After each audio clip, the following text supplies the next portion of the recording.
Senator Martin Heinrich is talking about how New Mexico is handling the pandemic, including what plans are coming together to help businesses survive. Here's Action 7 News reporter Brandon Evans. I asked Senator Heinrich about what he thought about non-essential businesses in New Mexico not opening until May 15th, as well as what he thought about other states opening up earlier than that. What's important is to have a blueprint in place with actual metrics. So once you have a couple of weeks of declining cases, that is one of the metrics that we should be using to measure against before we start relaxing some of these efforts.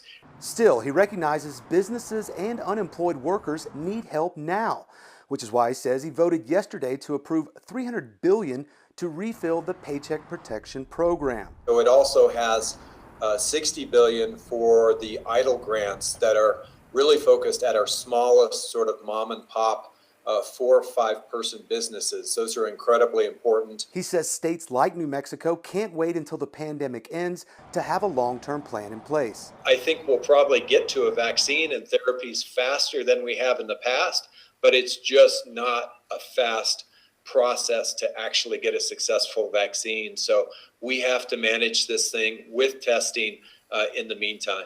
He says he hopes to continue seeing collaboration between federal, state, and local partners, including the laboratories right here in New Mexico.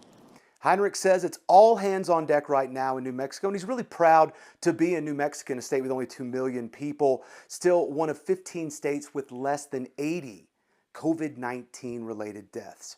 Reporting, Brandon Evans, KOAT Action 7 News. Heinrich also talked about New Mexico being part of a federal pilot program for testing and contact tracing. Well, Heinrich says he spoke with the governor about that today. He says right now the state is still in the dark on a number of things, including how much help is coming from the federal government and when. We've been told we're going to be part of this program, but no resources, no people have materialized yet. So my hope is that the White House is moving quickly to turn this pilot program into something meaningful for our state and for the country. Heinrich is in New Mexico. He says he could return to Washington, D.C. early next month.